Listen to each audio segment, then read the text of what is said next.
Kali ini, aku hanya meletakkan barang-barang pribadiku di dalam kontrakan. Lantas aku pun pergi ke counter dengan menaiki ojek yang sama. Ada sedikit rasa lega saat menerima uang penjualan ponselku. Setidaknya kebutuhanku akan tercukupi, meskipun aku harus melepaskan benda penting yang sebenarnya tak bisa lepas dari tanganku. Ponsel. Aku mendaratkan tubuhku di atas karpet tipis yang kubeli dengan harga 30 ribuan di pasar. Sangat keras, tidak seempuk sofa milikku dulu, sebelum diambil Nania sialan itu. Mengingat itu semua, hatiku jadi sakit. Hidupku jadi begini gara-gara si Nania sama Raya. Menyesal sekali rasanya dulu aku menuruti keinginan David yang konyol. Seandainya saja aku tidak mengizinkan David melakukan itu dengan Nora. Seandainya saja aku tidak menikahkan Nora dengan Kevin. Seandainya saja aku dapat berpikir panjang, kalau inilah resiko yang harus aku tanggung akibat perbuatan mereka. Pastilah aku tidak akan menderita seperti sekarang ini. Bahkan hidupku jauh lebih baik saat sebelum rumah itu dibangun ulang oleh Nania dan Guntur. Seandainya, dan hanya seandainya saja, aku hanya bisa berandai-andai sekarang ini. Akan tetapi, apa mau dikata, semua sudah berakhir dan habis tak tersisa. Tak ada lagi yang bisa kubanggakan dari diri ini, karena diri ini sudah tidak memiliki apapun, kecuali tanah yang sudah dipenuhi dengan bangunan yang sudah hancur, lebur, menjadi satu dengan tanah. Tunggu dulu. Tanah. Aku kan masih punya tanah. Aku masih bisa menjualnya. Astaga naga, kenapa juga aku bisa lupa sama hal sepenting ini?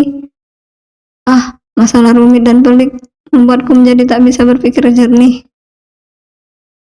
Seketika hatiku terasa bahagia karena aku masih punya harapan.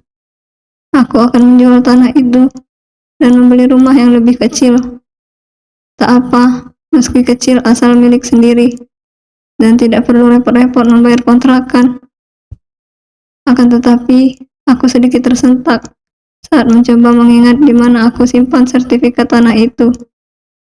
Aku menepuk dahiku karena aku sangat ingat jika sertifikat tanah aku sembunyikan di dalam lemari yang dibawa oleh Raya dan Nania. Ya, benar, mereka bawa pasti sertifikat itu. Astaga Arita, kenapa kamu bodoh sekali sih? Aku merutuki diriku sendiri yang benar-benar bodoh karena bisa lupa dengan barang penting seperti itu. Aku harus ke rumah Nania sekarang juga. Aku tidak ikhlas dan tidak rela seandainya mereka menikmati hartaku. Aku pun memakai kembali jilbab instan yang kupunya. Tidak ada lagi baju mewah, tidak ada lagi perhiasan yang menghiasi tubuh, yang jika aku berjalan selalu berbunyi gemericing. Tidak ada lagi dandanan glamor dan cetar membahana yang biasa aku aplikasikan di wajahku. Dan ini semua akibat ulah si Nania. Aku bergegas memanggil ojek pangkalan yang kebetulan tidak terlalu jauh mangkal dari rumah kontrakanku. Aku hanya perlu berjalan sedikit saja ke ojek pangkalan itu. Meskipun dekat, tapi tetap saja membuatku ngos-ngosan, sebab tidak terbiasa aku berjalan kaki seperti ini. Mau diantar kemana, Bu? Tanya si tukang ojek padaku. Antar saya ke alamat ini ya, Pak. Ucapku pada ojek tersebut, sembari menyerahkan selembar kertas yang berisikan alamat rumah Nania. Aku memang selalu mencatat alamat dan nomor telepon siapa saja di buku khusus. Hal ini disebabkan karena aku orangnya pelupa. Jadi aku selalu berinisiatif seperti ini agar tidak lupa jika suatu saat dibutuhkan. Dan saat ini caraku sungguh bermanfaat. POV Raya. Cahaya terus saja merengek dan menolak pulang bersama ayahnya, yakni Raffi. Ia bilang kalau tidak mau pulang jika aku tidak pulang bersamanya. Aku sendiri pun bingung harus bagaimana menghadapi Cahaya, karena aku juga belum berpengalaman mengurus anak kecil. Sedangkan aku juga tidak tega jika pergi begitu saja meninggalkan Cahaya yang sangat mengharapkanku. Yang bikin aku kesal, Raffi kenapa hanya diam saja saat Cahaya memintaku untuk ikut pulang bersamanya. Tidakkah dia tahu jika aku sedang kebingungan saat ini? Aku pun menoleh ke arah Mama, dan dia pun sama mengedikan bahu ke arahku. Aku hanya bisa menepuk jidatku. Kamu kenapa tepuk jidat kamu? Ada nyamuk? Seloroh Raffi, yang membuatku justru melotot ke arahnya dan menatapnya kesal. Kamu gak lihat ini anak kamu ngerengek? Bantu ngerayu dong. Masa iya aku pulang ke rumah kamu? Beneran pulang juga gak apa? Ucap Raffi meski lirih, tapi aku bisa mendengarnya. Apa kamu bilang? Tanyaku, tapi Raffi justru mengalihkannya. Ah, emangnya aku bilang apa? Dasar stres, ngomong sendiri. Ketusku. Lah, sendirinya juga ngedumel sendiri. Malah lebih dari stres. Cibir Raffi. Aku semakin melotot kepada Raffi. Raffi terlihat hanya menggaruk-garuk kepalanya yang kerasa tidak gatal itu. Ayah sama bunda kok malah berantem? Ayo kita pulang. Cahaya sudah ngantuk mau tidur siang. Tapi Cahaya maunya ditemenin sama bunda. Ayo bun, kita pulang.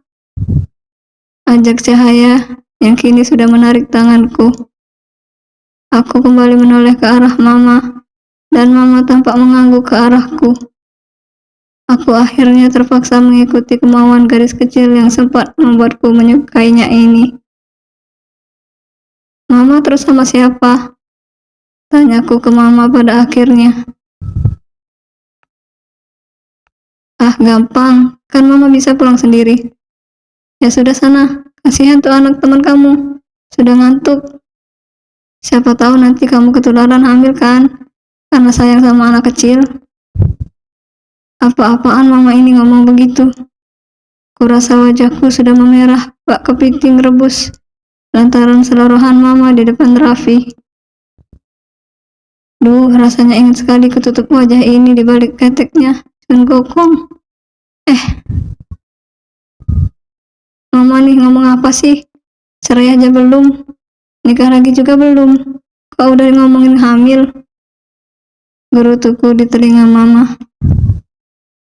Ya mana tahu aja, nanti habis cerai langsung nikah lagi. Gak taunya sebulan kemudian langsung isi. Kan siapa yang tahu? Jawab Mama di telingaku juga. Duh, ingin sekali rasanya aku mencubit ginjal nenek tua ini. Kalau dia bukan mamaku. Ups, dasar, memang aku si anak durhaka. Maafkan aku wahai nenek kebayan. Nah loh, kok jadi nenek kebayan? Hihihi.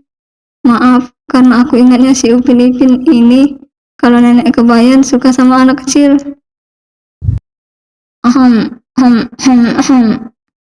Baru saja aku akan membalas ucapan Mama. Raffi berdeham.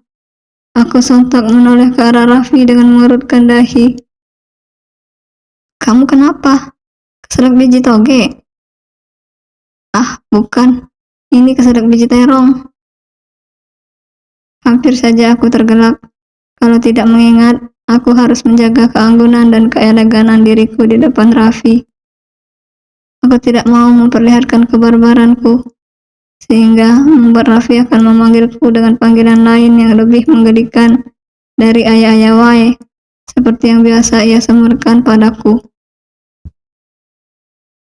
Ya udah sana, udah sore juga. Mama langsung balik. Tapi ingat jangan aneh-aneh. Habis itu langsung pulang. Dah, sana tuh. Kasihan si Cahaya sudah menunggu. Memangnya mau aneh-aneh ngapain sih, Ma? Tanyaku dengan dahi berkerut. Ya mana tahu aja, mau ngikutin jejaknya si David sama Nora. Seloroh Mama. Idih, amit-amit jabang kebo. Memangnya mama mau raya kayak gitu? Awas saja kalau begitu beneran. Mama gantung kamu di pohon semangka. Akhirnya, aku pun pasrah mengikuti dan mengantar Cahaya pulang ke rumahnya bersama Raffi. Cahaya terlihat tampak senang dan bahagia saat aku memenuhi permintaannya. Bahkan tangan kecilnya tidak pernah lepas dari gandengan tanganku. Aku, Raffi, dan Cahaya terlihat seperti keluarga yang harmonis dan bahagia. Seketika aku berandai, jika aku memiliki suami lagi dan memiliki anak, maka aku akan sangat bahagia. Ada getaran hangat menelusup dalam hatiku saat tangan mungil itu menggenggam erat tanganku. Ingin sekali aku menghujani ciuman bertubi-tubi di pipi gadis kecil yang cantik dan cabi, juga terlihat mengembaskan itu. Kamu mau ngapain? Tanya Raffi saat aku ingin membuka pintu belakang dan duduk di sebelah Cahaya. Ya mau masuk lah, memangnya mau ngapain lagi? Duduk di depan, dikira aku sopir apa? Aku mendengus pelan untuk menetralisir rasa kesalku. Tak bisakah dia berkata halus? Hah, sabar Raya, sabar. Orang sabar dadanya lebar. Kok dada? Maksud aku rezekinya yang lebar. Aku menabok sendiri mulutku yang terkadang minim attitude ini. Ngapain tuh mulut ditabuk-tabuk? Dikira lagi ngejemur kasur pakai ditabuk-tabuk gitu.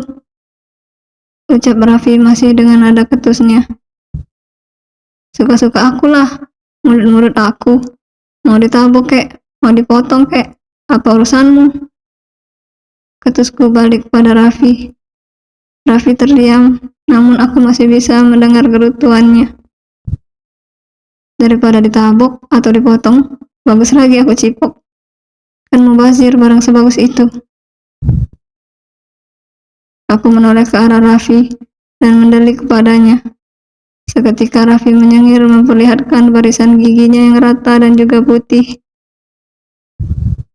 Sekilas aku terpana karena jujur, selama ini tidak pernah aku melihat Raffi tersenyum. Garis bibir itu seolah-olah memiliki kunci yang sangat kuat, sehingga hampir tidak pernah aku melihat garis itu membentuk lengkungan ke atas. Betapa tampannya makhluk ciptaan Tuhan. Astaga, ini mah Mas David juga lewat sama yang model begini. Aku masih terus mengagumi wajah Raffi yang memang terlihat sangat tampan dengan hidung mancung alis tebal, namun rapi, ditambah bibirnya yang berwarna pink alami. Fix, pria es yang satu ini tidak merokok sama sekali. Mungkin kalau aku setiap hari melihat Raffi dengan senyuman manisnya, bisa-bisa aku kena diabetes. Saking manisnya dia. Astaga Tuhan, tak bisakah Engkau menciptakan lagi pria berparas tampan jatah untukku? Aku mau yang kayak gini, satu aja, tapi tidak dengan sikapnya yang dingin dan ketus. Aku masih terus memandangi wajah Raffi yang benar-benar mampu menghipnotisku, karena aku belum pernah melihatnya dari jarak sedekat ini. Akan tetapi, tiba-tiba saja sebuah suara membuatku ingin menghilang dari muka bumi ini, karena teramat malu. Wajahku memanas. Mungkin kalau dikasih termometer, sudah mencapai angka 90 derajat Celcius. Dipuas-puasin dulu memandanginya, karena sangat langka kan melihat aku tersenyum seperti tadi. Tapi, kalau khusus kamu, aku mau kok berikan 1 juta senyuman untukmu. Bersambung.